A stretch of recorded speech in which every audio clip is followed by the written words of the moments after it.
சிவாஜி கிருஷ்ணமூர்த்தி இவருடைய ஆபாச பேச்சுக்காக நீதிமன்றம் அளித்த அந்த 3 ஆண்டுகள் சிறை தண்டனையை நிறுத்தி வைத்தது தவிர நம்மளுடைய நீதித்துறை வேறு பெரிய தவறு செய்திருக்க முடியாது அப்படின்னு நினைக்கிறேன். நாங்க கொடுக்குற 1000க்கு என்ன பேருமா? உரிமை தொகை. அவன் கொடுக்குற 10,000க்கு என்ன பேர் வச்சிருக்கான்னு தெரியுமா?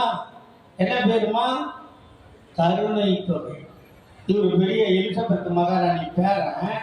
நாங்க நொண்டி நொடம் தண்ணி தெரியாத வீல் சேர்ல வரோம். இவரு கருணை போடுறாங்க. மாட்டுக்கு ஒரு சூடு மனுஷனுக்கு ஒரு சொல்லுன்னு சொல்லுவாங்க. ஆனா இவரெல்லாம் எத்தனை வாட்டி நெருப்புல தூக்கி போட்டா கூட இவரெல்லாம் திருந்த ஆள் கிடையாது அப்படின்னு புரியுது.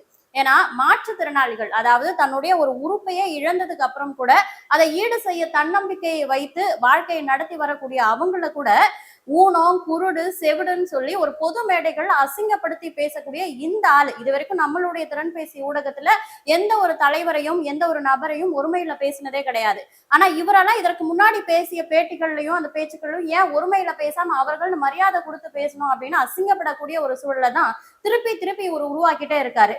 அதாவது இவங்களுடைய தாத்தான்னு சொல்லப்படுற கருணாநிதி அவர்கள் 2010 அவங்கள ஊனமுற்றோர் அப்படின்னு சொல்லக்கூடாது, அவங்களுடைய குறைகளை நம்ம எடுத்து காட்டுற போல இருக்குது அந்த ஊனமுற்றோர் என்ற வார்த்தை அப்படின்னு சொல்லி தமிழ்ல மாற்றுத்திறனாளிகள்னு அழகா பேர் வச்சாரு.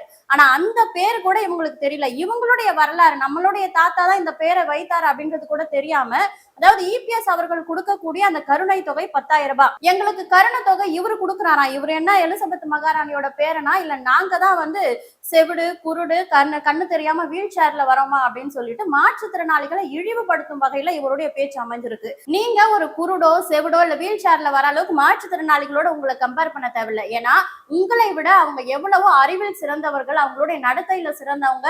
உங்களை மாதிரி ஆபாச பேச்சு பேசி இழிவான செயல்கள் மூலமா தன்னை நிலைநிறுத்தி அதன் மூலம் வரக்கூடிய வருமானத்துல வாழ்றவங்க மாற்றுத்திறனாளிகள் கிடையாது.